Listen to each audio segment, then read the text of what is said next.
It is 2 a.m. You are exhausted. You have been staring at the same page for 3 hours, yet you haven't actually finished a single sentence. You feel like you are working, but you are effectively standing still. This is Marcus. He is a university student trying to pass his finals while building a coding project on the side. He has the ambition, but he is running out of time. Every time Marcus hits a difficult line of code or a complex concept in his textbook, his hand reaches for his phone. What starts as a 30-second break turns into 45 minutes of scrolling through short-form videos. This happens because the apps on Marcus's phone are designed to exploit how his brain processes rewards.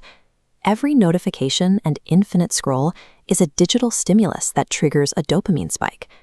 This constant high-intensity input rapidly drains his cognitive energy, leaving him in a state of chronic fatigue before he even begins his actual work.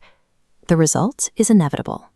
Marcus fails his midterm, and his coding project remains a mess of unfinished files. He is burnt out, not because he is lazy, but because his energy was spent before he reached the task.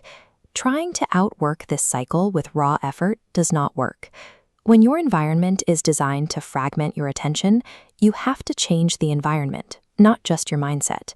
True recovery begins by acknowledging that willpower is a limited resource. To fix his focus, Marcus has to stop reacting and start building a system. The first step is the monk mode morning.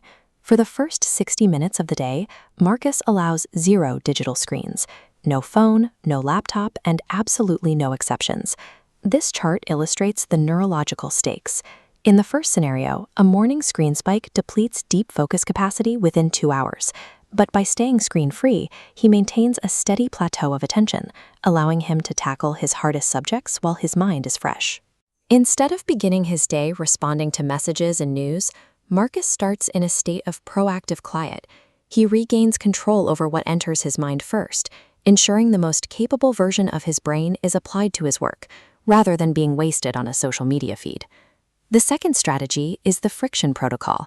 This is the practice of moving the burden of self-control from your mind to your physical room. Marcus places his phone inside a timed lockbox in a different room. By making distractions physically difficult to reach, he removes the constant need to say no to himself, saving his energy for the task. Third, Marcus uses the ugly draft sprint. He commits to just 20 minutes of work where the only goal is to produce something, even if it is terrible. This removes the pressure to be perfect, which is often the root of procrastination. Once the first 20 minutes of ugly work are done, the friction of starting is gone, and momentum takes over. Week by week, these mechanical steps change Marcus's reality. He is no longer fighting his phone. He is following a process that makes focus the default state. By combining physical friction with low-pressure starts, Marcus moves from a state of paralysis into a rhythm of consistent, measurable progress. The results follow the system. Marcus passes his exam retake and successfully launches his coding project. He didn't become a different person. He simply stopped trying to fight a digital environment with sheer willpower and started using a better design. If you feel burnt out today, recognize that it is a consequence of a system that isn't working for you. Your past struggles are not a reflection of your potential, but evidence that your current environment needs a reset. You have the ability to restructure your space and your schedule. When you control the inputs, you control the outcome. You can take back your time and finish what you started.